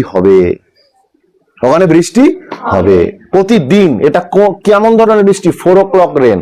আর এই প্রকৃতিটা পরিচলন বৃষ্টি বলা, এই ধরনের বৃষ্টিকে বলা হয় পরিচলন বৃষ্টি। যেমন কি পরিচলন বৃষ্টিকে কেন বলে? জল ফুটে বাষ্প হচ্ছে, উপরে উঠছে, বাষ্প হয়ে বৃষ্টি হয়ে নামছে, মেঘ হয়ে আবার বাষ্প হয়ে উপরে উঠছে কন্টিনিউয়াসলি, তাই এটা পরিচলন। যেমন ভাত রান্না হয় এই পদ্ধতিতে, পরিচলন পদ্ধতি। হাঁড়িতে ভাত চাল দিয়েছে, জল দিয়েছে, নিচে জল গরম হয়ে গেছে, তার মানে কি? জলীয় বাষ্প উৎপন্ন হলো, জল গরম হয়ে গেল, তাহলে জল গরম হয়ে গেছে মানে উপরে উঠবে, জলীয় বাষ্প উৎপন্ন হলো, উপরে উঠলো, উপরে ঠান্ডা জল নিচে নামে, ভাতের হাঁড়ির উপরের ঠান্ডা জল নিচে নেমে যাবে, যেই গরম জল উপরে উঠবে উপরের যে একটু ঠান্ডা জল আছে সে নিচে নেমে চলে আসবে। তাহলে এখানে কি হচ্ছে, এই জলীয় বাষ্প উপরে উঠে গেল, উপরে ঠান্ডা, ঠান্ডা মানে মেঘ তৈরি হবে, মেঘ জলীয় বাষ্প থেকে জলকণায় তৈরি হওয়াটাই মেঘ। এই মেঘ থেকে প্রচুর বৃষ্টি, আবার ওই বৃষ্টি সমুদ্রে চলে আসবে, সেখান থেকে আবার উত্তপ্ত হয়ে আবার জলীয় বাষ্প, মানে হাইড্রোলজিক্যাল সাইকেল চলছে এখানে, পুরো সাইকেল, পুরো জলচক্র চলছে এখানে। এই বৃষ্টিপাতটা মাঝখানে ঢুকে গেছে। কি বৃষ্টিপাত এটা? পরিচলন বৃষ্টি। নিরক্ষীয় জলবায়ু এমন এক ধরনের জলবায়ু, একে উষ্ণ আর্দ্র জলবায়ু বলে। সারা বছর বৃষ্টি হয়, সারা বছর উষ্ণতা বেশি। এখানে উষ্ণতা জীবনেও কমে না, কমলে তো বৃষ্টি হতো না, কম বৃষ্টি হতো। সারা বছর উষ্ণতা বেশি, সারা বছর বৃষ্টি। তাহলে নিরক্ষীয় অঞ্চলে পরিচলন বৃষ্টি দেখা যায়। ইন্দোনেশিয়া, কঙ্গো প্রজাতন্ত্র, শ্রীলঙ্কা, আমাদের আন্দামান নিকোবর দ্বীপপুঞ্জ, এইসব জায়গাগুলোর নাম লিখতে হবে তোমাকে। পরিচলন বৃষ্টি দেখা যায়, ছবি এঁকে বোঝাতে হবে কিভাবে পরিচলন বৃষ্টি হয়। ওয়ার্ল্ডের ম্যাপ এঁকে তোমাকে ডিরেকশন দেখাতে হবে কি কোথায় কোথায় হতে পারে। তোমার খাতা থেকে যেন এক্সামিনার সবটা পায়, এটা মাথায় রাখতে হবে যে এটা কি পরিচলন বৃষ্টিপাত। কনসেপ্ট ক্লিয়ার পরিচলন বৃষ্টিপাত সম্পর্কে। এবারে আমরা চলে যাব পরের বৃষ্টিপাতে। পরের বৃষ্টিপাত হচ্ছে শৈলক্ষেপ বৃষ্টিপাত, এর পরের বৃষ্টি। ওরোগ্রাফিক রেইনফল বা শৈলক্ষেপ বৃষ্টিপাত, এটা কি আছে? ওরোগ্রাফিক রেইনফল বা শৈলক্ষেপ বৃষ্টিপাত। শৈলক্ষেপ, দেখো নামটা আগে ভালো করে বোঝো। শৈলক্ষেপ, শৈলক্ষেপ বৃষ্টি। শৈল মানে জানো কেউ? Very good. শৈল মানে পাহাড় পর্বত, এটা আমরা ব্যাকরণে পড়েছি, বাংলায় পড়েছি শৈল। ওরোগ্রাফিক রেইনফল, ওরোগ্রাফিক রেইনফল কাকে বলে? ওরোগ্রাফিক রেইনফল, শৈলক্ষেপ বৃষ্টিপাতটা কি? তার মানে এই বৃষ্টিপাতে পাহাড় পর্বতের একটা কনসেপ্ট আছেই, যেহেতু নামই শুরু হয়েছে পাহাড় দিয়ে, বাংলায় তো শৈল মানে পর্বত, তাহলে নামই শুরু হয়েছে পর্বত দিয়ে, তাহলে বৃষ্টির মধ্যে পর্বতের একটা ভূমিকা আছে, এটা তোমার মাথায় রাখতে হবে। কি ভূমিকা আছে আর ব্যাপারটা কি এটা বোঝার, কি বোঝো আগে। সাপোজ এই হচ্ছে সমুদ্র জলভাগ, জল লাগবেই বৃষ্টি যেহেতু, তাহলে জলভাগের পরে আছে পাহাড় পর্বত, এই হলো পর্বত, বোঝা গেছে? এই যে জলভাগ সমুদ্র, এই হচ্ছে পর্বত, সমুদ্র আছে পর্বত আছে। আচ্ছা দিনের বেলা সাপোজ যে কোনো সময় হতে পারে, গ্রীষ্মকাল হতে পারে, দিনের বেলা হতে পারে, সূর্যের তাপ আসছে, জল বাষ্প হবে কি হবে না? আচ্ছা এই জলীয় বাষ্পপূর্ণ বায়ু এই পর্বতে গিয়ে ধাক্কা খাবে। কোথায় গিয়ে ধাক্কা খাবে? একটা জিনিস ভালো করে বুঝবে, পর্বতে দুটো ঢাল আছে, যে ঢাল সমুদ্রের দিকে মুখ করে থাকে এটা হচ্ছে সমুদ্র, এটা হচ্ছে সমুদ্র। যে ঢাল সমুদ্রের দিকে মুখ করে আছে সেই ঢালটার নাম হচ্ছে প্রতিপাদ ঢাল। কি ঢাল? প্রতিপাদ ঢাল। হ্যাঁ প্রতিবাদ ঢাল, প্রতিবাদ, প্রতিবাদ, প্রতিবাদ ঢাল, ঠিক আছে? যে ঢালটা পর্বতের দিকে মুখ করে থাকে সেটা প্রতিবাদ ঢাল, ঠিক আছে? অনেক জায়গায় এরকম বিভিন্ন ভিডিওতে এরকম দেখাচ্ছে, মানে এক্স্যাক্টলি বাচ্চাদের পড়াচ্ছে ভুল। এখানে বৃষ্টি হচ্ছে যে ঢালে, এখানে নাম দিয়ে দিয়েছে অনুবাদ ঢাল। একটা টিচার সে মানে পড়িয়ে যাচ্ছে, এটা সিম্পল একটা বিষয়, সেটা নিয়ে টিচার এটাকে অনুবাদ ঢাল দিয়ে করিয়ে দিচ্ছে। আর এর অপোজিট ঢালটা কি? অনুবাদ, এটা হচ্ছে অনুবাদ ঢাল। তাহলে এটা মাথায় রাখতে হবে কোনটা প্রতিবাদ ঢাল আর কোনটা অনুবাদ ঢাল, ভুল করবে না জীবনেও।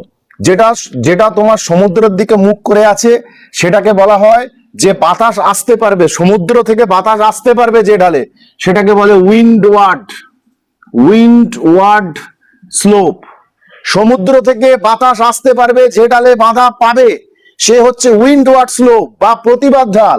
আর যে ঢালে সমুদ্রের বাতাস আসতে পারবে না এটাকে বলা হয় লিওয়ার্ড স্লোপ। তাহলে একটা উইন্ডওয়ার্ড স্লোপ আর একটা লিওয়ার্ড স্লোপ, প্রতিবাদ ঢাল অনুবাদ ঢাল, বোঝা গেছে?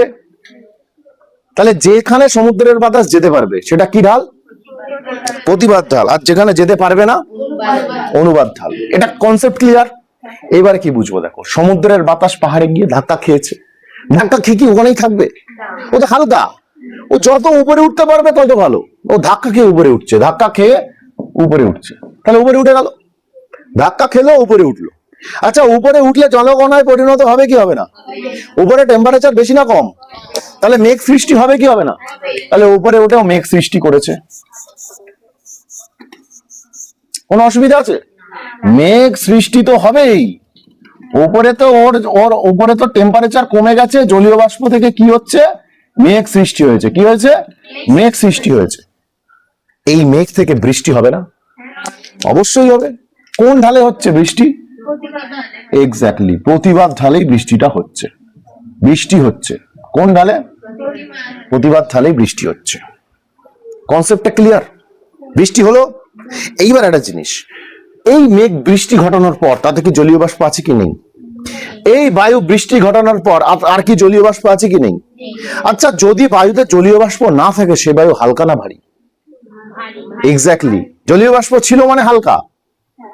জলীয় বাষ্পপূর্ণ বায়ু আর সাধারণ বায়ুর মধ্যে যদি ওজনে কম্পেয়ারনেস করা হয়, যেখানে জলীয় বাষ্প বেশি আছে তার ওজন অনেক হালকা, আর যেখানে জলীয় বাষ্প নেই বায়ুতে, সাধারণ বায়ু, তার ওজন অনেক বেশি। ব্যাপারটা বোঝা গেছে? এবার দেখো, তাহলে বৃষ্টি ঘটিয়ে দেওয়ার পর ওখানকার বায়ুর ওজন বেড়েছে না কমেছে? বেড়েছে। তাহলে বেড়ে গেলে উপরে থাকবে না নিচে নামবে? ও তখন নিচে নামছে, দুদিক দিয়ে নামতে পারে, কিন্তু এই দিক দিয়েও নামছে, এই দিক দিয়েও নামছে। সাপোজ দুদিক দিয়েই নামছে, আমি এই দিকটা দেখাচ্ছি, এদিকে তো বৃষ্টি হয়েছে, তাহলে এই দিকেরও তো একটু বলতে হবে যে এদিকে কিছু হবে কিনা। বৃষ্টি এদিকে হয়েছে যা হওয়ার, কিন্তু বাতাসও নামছে এদিকে, ভারী বায়ু। এবার প্রশ্ন হচ্ছে, এখানে সমুদ্রের বাতাস গিয়ে একে ধাক্কা মেরে আরো এদিকে নামাচ্ছে, কারণ এদিকে সমুদ্রের বাতাসের একটা চাপ আছে, সেহেতু এইদিকে নামার থেকে এইদিকে বেশি নামছে। ব্যাপারটা বুঝতে হবে, এইদিকেও নামছে কিন্তু এইদিকে তুলনামূলকভাবে অনেক বেশি নামছে বায়ু। যখন এইদিকে বায়ু বেশি নামতে থাকছে, এই বায়ু, এটাকে নিম্নগামী বায়ু বলা হয়। কি বায়ু? নিম্নগামী বায়ু, নিম্নগামী শুষ্ক বায়ু, নিম্নগামী শুষ্ক বায়ু। যত নিচে নামবে উষ্ণতা বাড়বে না কমবে? বুদ্ধি লাগাও। যত নিচে নামবে উষ্ণতা বাড়বে না কমবে? এক্স্যাক্টলি বাড়বে। উপরে উঠলে যদি উষ্ণতা কমে, তাহলে নিচে নামলে উষ্ণতা বাড়বে, সিম্পল ব্যাপার। আর বায়ুর উষ্ণতা বাড়লে আয়তন বাড়ে না কমে? বাড়ে। আচ্ছা, আয়তন বেড়ে গেছে, খিদে বেড়ে গেছে না কমে গেছে? খিদে বেড়ে গেলে বেশি খাবে না কম খাবে? তাহলে ওর আরো জলীয় বাষ্প লাগবে। জলীয় বাষ্প আছে এদিকে, সমুদ্র আছে এদিকে, বৃষ্টি হয় এদিকে, তো জলীয় বাষ্প নেই মানে বিরাট শুষ্ক বায়ু। জিন্দেগিতে এই বায়ু দিয়ে বৃষ্টি হবে? এখানে বৃষ্টি হয় না, এই অনুবাদ ঢালে বৃষ্টি হয় না। তাই অনুবাদ ঢালকে বলা হয় বৃষ্টির ছায় অঞ্চল। কি বলা হয়? বৃষ্টির ছায় অঞ্চল। বৃষ্টি ছায় অঞ্চল। বৃষ্টির ছায় অঞ্চল মানে যে বৃষ্টি হয় তা নয়। বৃষ্টির ছায় মানে বৃষ্টি হয় না, বৃষ্টিতে ছায়া, শ্যাডো, মানে বৃষ্টি হয় না। রেন শ্যাডো জোন, একে বলা হয় রেন শ্যাডো জোন। তাহলে বৃষ্টির ছায় অঞ্চল বলা হচ্ছে, ব্যাপারটা বুঝতে পেরেছো? বা রেন শ্যাডো জোন বলা হচ্ছে কাকে? পর্বতের কোন ঢালকে? অনুবাদ ঢালকে। আচ্ছা, এখানে গাছপালা হবে কি হবে না? বৃষ্টি নেই, কাঁটা জাতীয় ঝোপঝাড় হতে পারে একটু আধটু, কিন্তু গাছপালা হবে কোথায় বলতো? ভর্তি গাছপালা হবে এখানে, ভর্তি গাছপালা, ঘর বাড়ি টাড়ি সব হবে এখানে। কেন? কারণ এখানে গাছপালা আছে, এরা একটু বাঁচতে পারবে এখানে। প্রাণী উদ্ভিদ সব এখানে হবে, বৃষ্টি পাচ্ছে, উষ্ণতা আছে। Flora and fauna all are the living things এই জায়গায় হবে। কোথায়? প্রতিবাদ ঢালে। মানুষও বাস করবে বেশি এখানে। যদি এখানে প্রকৃতির উপরে ডিপেন্ড করে থাকে, উদ্ভিদের উপর ডিপেন্ড করে থাকে, আর যদি বর্ষার হাত থেকে বাঁচতে চায় তাহলে এখানে। ব্যাপারটা বোঝা গেছে? যদি বৃষ্টির হাত থেকে বাঁচতে চায়, পাহাড়ি অঞ্চলে বৃষ্টি হলে ধস নামে, ভয়ঙ্কর পরিবেশ সৃষ্টি হতে পারে। এরকম হয়েছে, যেমন মেঘালয় রাজধানী শিলং, মেঘালয়ের রাজধানী, আমাদের ভারতের রাজ্য মেঘালয়, তার রাজধানী শিলং। এই জায়গাটা দেখো, আমাদের ভারতের এই যে বাংলাদেশের এই যে মাথাটা আছে এই জায়গাটায়, এটা বাংলাদেশের মাথা। এই বাংলাদেশের মাথা এদিক দিয়ে চলে আসছে, এটা বাংলাদেশ এইভাবে নেমে আসছে, এদিকে বাংলাদেশ, এদিকে পশ্চিমবঙ্গ, এই জায়গাটা আছে মেঘালয়, তার পাশে ওই দিকটা আসাম আছে। এখানে তিনটে পাহাড় আছে, এটা হচ্ছে গাঢ় পাহাড়, এটা খাসি পাহাড়, আর এটা জয়ন্তিয়া পাহাড়। তিনটে পাহাড় আছে, গাঢ়, খাসি আর জয়ন্তী। ঠিক আছে, গাঢ়, খাসি, জয়ন্তী। এখান থেকে বঙ্গোপসাগর থেকে প্রচুর জলীয় বাষ্প যায়, প্রচুর জলীয় বাষ্প গ্রীষ্মকালে, কারণ ওখানে নিম্নচাপ তৈরি হয়েছে, প্রচুর জলীয় বাষ্প যাবে, গিয়ে এই খাসি পাহাড়ে গিয়ে ধাক্কা খায়। খাসি পাহাড় এটা প্রতিবাদ ঢাল, বাতাস গিয়ে ধাক্কা খাচ্ছে মানে প্রতিবাদ ঢাল। তাহলে এই পাহাড়ের ওই দিকেও তো ঢাল আছে, এদিকেও ঢাল আছে, এদিকেও ঢাল আছে, দুটো ঢাল আছে। এটা এইদিকে মুখ করে ঢাল, আর ওটা অপোজিট সাইডে মুখ করে ঢাল। এই অপোজিট সাইডে শিলং আছে, কে আছে? অনুবাদ ঢালে আছে। কোন ঢালে আছে? আর এইদিকে আছে মৌসিনরাম। কি আছে? মৌসিনরাম, যেটা পৃথিবীর মধ্যে সব থেকে বৃষ্টিপাতযুক্ত বেশি অঞ্চল, যেটা আমাদের ভারতেই আছে। এই পৃথিবীর সব থেকে বেশি বৃষ্টিপাত হয় মৌসিনরাম, মেঘালয় চেরাপুঞ্জির মৌসিনরাম। পৃথিবীর সবচেয়ে বেশি বৃষ্টি হয়, বর্ষাকালে ভাসিয়ে দেয়, আর সব বৃষ্টি বাংলাদেশে চলে যায়। বন্যা কম হয় বাংলাদেশে এই জন্য, প্রচুর বৃষ্টি। কোন পদ্ধতিতে এই বৃষ্টি হয়? শৈলক্ষেপ পদ্ধতিতে। আমাদের ভারতে সবচেয়ে বেশি বৃষ্টি হয় কোন পদ্ধতিতে? শৈলক্ষেপ পদ্ধতিতে। এই জলীয় বাষ্পপূর্ণ গিয়ে হিমালয়ে বাধা পায়, হিমালয় পাহাড়ি অঞ্চলে আগে বৃষ্টি হয়, তারপর মেঘগুলো আস্তে আস্তে আমাদের দিকে আসতে থাকে, বৃষ্টিতে ভাসিয়ে দেয়। তাহলে আমাদের ভারতে সবচেয়ে বেশি বৃষ্টি হয় কোন পদ্ধতিতে? শৈলক্ষেপ বৃষ্টি। মৌসুমী বায়ু যাবে কি নিয়ে? জলীয় বাষ্প নিয়ে। বাধা পাবে কোথায়? হিমালয় পর্বতে। তাহলে ওটা প্রতিবাদ ঢালি, যেখানে গিয়ে বাধা পাবে, কিন্তু পর্বতটাকে হিমালয়। তারপর সেখান থেকে মেঘ সৃষ্টি করে পুরো ভারতে বৃষ্টি হবে। আগে পাহাড়ি অঞ্চল, যদি বন্যা হয় এই জুন জুলাই মাসে সবার আগে, তাহলে নয় পশ্চিমঘাট পর্বতের পশ্চিম ঢালে হবে, কেরালার ওইদিকে প্রথম মৌসুমী বৃষ্টি ওখানে হয়, কেরালায়। ওখানে পশ্চিমঘাট পর্বত আছে। পশ্চিমঘাট পর্বতের দুটো ঢাল আছে।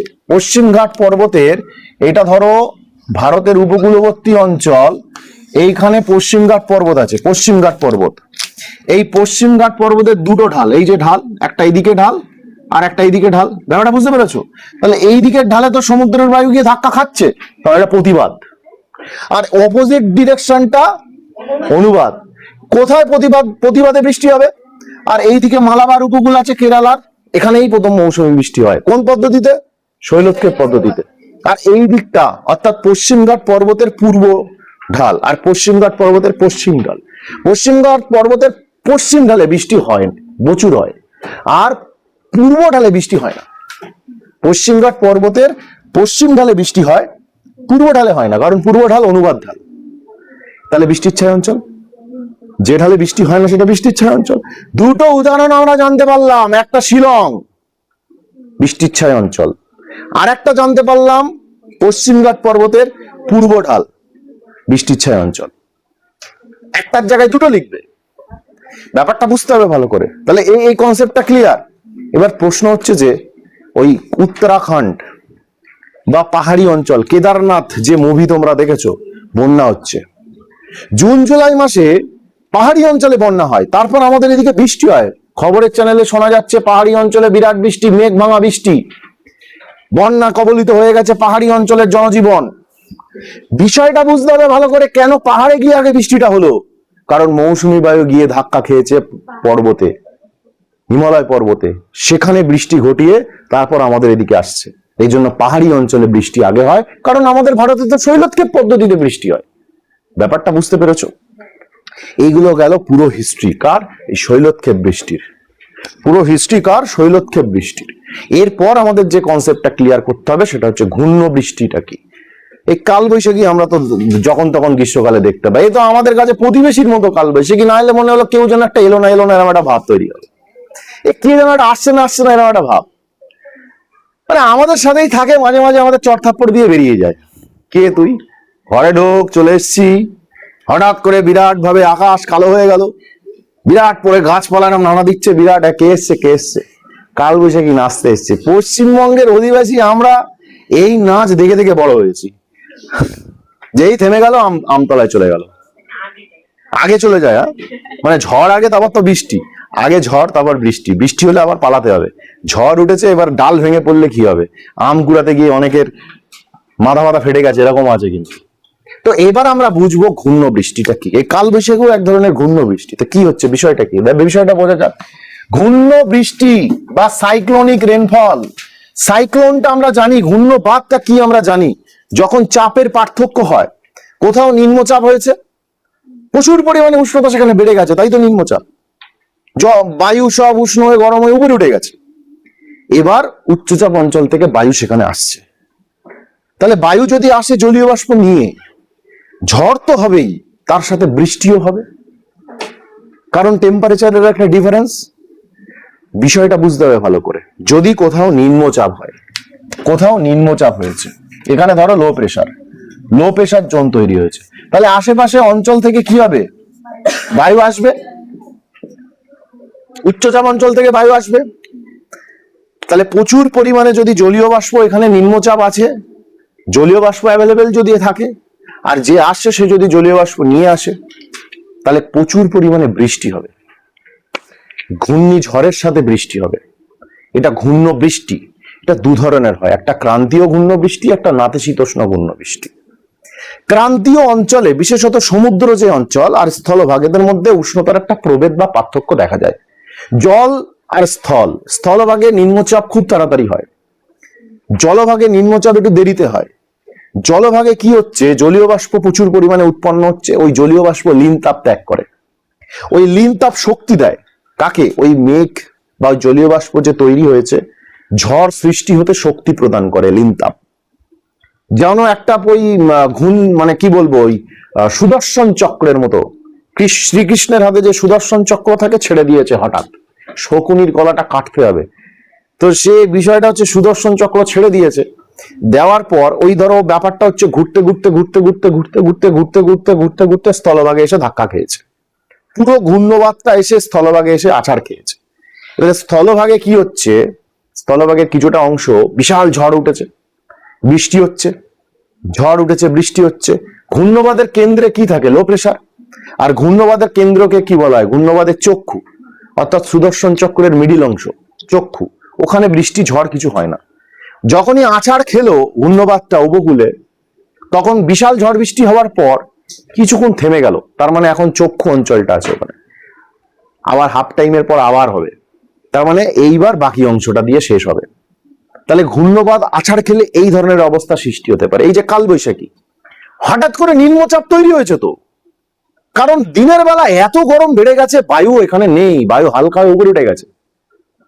এবার আশেপাশে জলভাগ যেখানে আছে বা বিভিন্ন অঞ্চলে, ধরো মালভূমি অঞ্চল বিশাল আমাদের গরম হয়ে যায়, মালভূমি অঞ্চল সব থেকে বেশি চরম ভাবাপন্ন। তাহলে এই সমস্ত রিজিয়ন গুলোতে বায়ু এত গরম হয়ে গেছে, শহর অঞ্চল এখানে আছে, তাহলে যেখানে জলভাগ আছে সেখান থেকে জলীয় বাষ্পগুলো বায়ু ছুটে আসবে। না বাবা, ওখানে একটু যেতে হবে, ওরা গরিব হয়ে গেছে, ওদের সব শেষ হয়ে গেছে, নিঃস্ব হয়ে গেছে। মানুষ হলে হতো না, ও গরিব হয়েছে, আমি তো বড় লোক। তো এরকম মানুষের মধ্যে ডিফারেন্স থাকে, কিন্তু ওই প্রকৃতির মধ্যে ডিফারেন্স থাকে না। তো ওরা গিয়ে বস্তা বস্তা টাকা নিয়ে দিয়ে আসছে দান করে, যা 1 বস্তা টাকা দিয়ে দিলাম। অর্থাৎ ওখানে বাতাসের পরিমাণ কমে গেছে, যেখানে নিম্নচাপ হয়েছে সেখানে বাতাসের পরিমাণ কমে গেছে, জলীয় বাষ্প নেই, এরকম একটা অবস্থা তৈরি হয়ে গেছে। আশেপাশের অঞ্চল থেকে প্রচুর পরিমাণে বায়ু ছুটে এলো, কোথা থেকে? উচ্চচাপ অঞ্চল থেকে, বিশেষত যেখানে জলভাগ আছে সেখান থেকেই ছুটে আসবে, এসে প্রচুর পরিমাণে সেখানে ঝড় তৈরি হলো। কারণ আসছে তো, ঝড় হবে না, বাতাস এলো, ঝড় হবে না। তাহলে টেম্পারেচারের জন্য জলীয় বাষ্পগুলো কি হচ্ছে? ঠান্ডা বায়ু জলকণায় পরিণত হয়ে গেছে। ঠান্ডা বায়ু এলে জলীয় বাষ্প কি হবে? জলকণায় পরিণত হবে। তাহলে জলকণাগুলো যদি পরিণত হয়, ওটাই মেঘ, সঙ্গে সঙ্গে বিরাট মেঘ সৃষ্টি করে চারিদিক অন্ধকার করে বজ্র বিদ্যুৎ সহ ঝড় হচ্ছে। কালবৈশাখীতে এটাই দেখি আমরা। ব্যাপারটা বোঝা গেছে? তাহলে এগুলো সব ক্রান্তীয় অঞ্চলের ঘূর্ণবাত হতে পারে, কিন্তু নাতিশীতোষ্ণ ঘূর্ণবাতটা একটু আলাদা। কি? নাতিশীতোষ্ণ অঞ্চলে দুদিক দিয়ে বায়ু আসে, একটা মেরু অঞ্চল থেকে আর একটা ক্রান্তীয় অঞ্চল থেকে। এটা বুঝবে ভালো করে। মেরু অঞ্চল থেকে যে বায়ুটা আসে সেটা ঠান্ডা বায়ু না গরম বায়ু?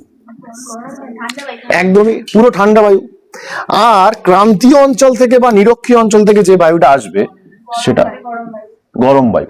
আর এরা জাংশন হবে কোথায়? নাতিশীতোষ্ণ অঞ্চলে। কারণ নাতিশীতোষ্ণর তো দুটো পার্ট, একটা শীতল নাতিশীতোষ্ণ আর একটা উষ্ণ নাতিশীতোষ্ণ। যেটা মেরু ঘেঁষা সেটা শীতল নাতিশীতোষ্ণ। পৃথিবীর যে নাতিশীতোষ্ণ অঞ্চল, এটা তো নিরক্ষীয় অঞ্চল। তারপরে তো নাতিশীত মানে এটা হচ্ছে মানে যেটা হচ্ছে উষ্ণমণ্ডল, এটা হচ্ছে উষ্ণমণ্ডল। তারপরে হচ্ছে নাতিশীতোষ্ণ মণ্ডল, আর তারপরে শেষে হচ্ছে হিমমণ্ডল, তাই তো? এটা তো আমরা জানি। মিডিলটা উষ্ণমণ্ডল একদম এখানটায়, তারপরে এটা হচ্ছে নাতিশীতোষ্ণ, তারপরে হিমমণ্ডল, এটা আমরা পড়েছি। এইবার এই নাতিশীতোষ্ণ বললাম না দুটো পার্ট, যেটা মেরুর দিকে ঘেঁষা আছে, এটা মেরুর দিকে ঘেঁষা আছে, এটা শীতল নাতিশীতোষ্ণ।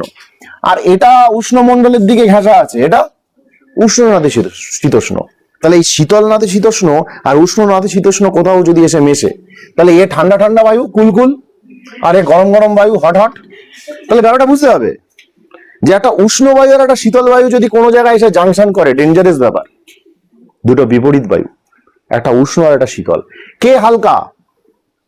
উষ্ণ বায়ু হালকা, সে নিচে নামতে থাকবে, জলীয় বাষ্পও নিয়ে আসছে। আর ভারী কে? শীতল বায়ু। শীতল বায়ুর সংস্পর্শে আসা মাত্রই ওই জলীয় বাষ্পগুলো জলকণায় পরিণত হয়ে গেছে। আর হালকা বায়ু ওপরে ওঠে, হালকা বায়ু ওপরে ওঠে, আর শীতল বায়ু নিচে নামবে। তাহলে হালকা বায়ু কি হয়? ওপরে ওঠে। আর ভারী বায়ু কি হয়? নিচে নামে। ভারী বায়ু নিচে নামছে, আর এই হালকা বায়ু জলীয় বাষ্প নিয়ে আসেনি। আর এই ঠান্ডা বায়ুর সংস্পর্শে যখন আসবে জলকণায় পরিণত হবে না, তখন এখানে ঘূর্ণপাত হবে, এবং ঘূর্ণপাতের সাথে সাথে ঘূর্ণিঝড় হবে, হালকা ঝড় হবে এবং বৃষ্টি হবে। হালকা ঝড়ও হবে, কারণ দুটো বিপরীতমুখী বায়ু, হালকা ঝড়ের সাথে বৃষ্টি হবে। এটা ঘূর্ণ বৃষ্টি। এটা কি ধরনের ঘূর্ণ বৃষ্টি? নাতিশীতোষ্ণ ঘূর্ণ বৃষ্টি। আমাদের এদিকে এই বৃষ্টি হয় না, এটা নাতিশীতোষ্ণ অঞ্চলে হবে। আমাদের এদিকে ক্রান্তীয় ঘূর্ণ বৃষ্টি হয়। আমফান নাম শুনেছো? আয়লা 2009 সালে হয়েছিল। আমফান 2020 সালে হয়েছে। ফণি নাম শুনেছো? জর্জ নাম শুনেছো? আয়লা, লায়লা, ফাইলিন, একদম ফাইলিন। তারপরে এদিকে যশ, নাম আর বাদ নেই, কত নাম লাগবে। একবার ওমান নাম দিচ্ছে, একবার ভারত নাম দিচ্ছে, বিভিন্ন দেশ একবার করে নাম দিয়ে পাঠিয়ে দিয়ে ছেড়ে দিচ্ছে। যা এই গরমকালে এলো বলে একটা ভাব। তাহলে বিভিন্ন ধরনের ঘূর্ণ বৃষ্টি বুঝতে পেরেছো? ঘূর্ণ বৃষ্টি হলে কি হতে পারে সৃষ্টি, সেটা বুঝতে পেরেছো? আচ্ছা, তারপরে ঘূর্ণ বৃষ্টির দুটো প্রকারভেদ আমরা বুঝতে পেরেছি। তাহলে এইটা গেল আমাদের বৃষ্টির পাঠ। ঠিক আছে, এটা গেল আমাদের বৃষ্টির পাঠ। তাহলে মেঘের পরিবার, বৃষ্টি সম্পর্কে কনসেপ্ট ক্লিয়ার? কোনো অসুবিধা আছে? কোনো প্রশ্ন আছে? প্রশ্ন থাকলে করতে পারো, যে এই জায়গাটা আরেকবার বলে দিলে ভালো হয়। তো পুরো পাঠটা আমরা বুঝলাম মেঘ বৃষ্টি, এবং এটা আশা করি মাথা ঠান্ডা করে টেক্সট বইটা খুলে রেখে একবার দেখলে তোমার কনসেপ্টটা ক্লিয়ার থাকবে। তারপরে টেক্সট বই আগে ফলো করো, এবং তারপরে তোমরা বাকিগুলো ক্লিয়ার করো। আর কিভাবে অ্যান্সার লিখবে পয়েন্ট করে করে, ডায়াগ্রাম ইউজ করে, তাহলে ফুল মার্কস পাওয়া যেতে পারে। ঠিক আছে? আচ্ছা, ভেরি গুড, একটা ভালো কোয়েশ্চেন করেছে। সমবর্ষণ রেখা। সমবর্ষণ মানে কি? সমান বর্ষা। বৃষ্টিপাত মাপার যন্ত্রের নাম রেনগজ। বৃষ্টিপাত মাপার এককের নাম নাই ইঞ্চি নাই সেমি, ইঞ্চি অথবা সেমি।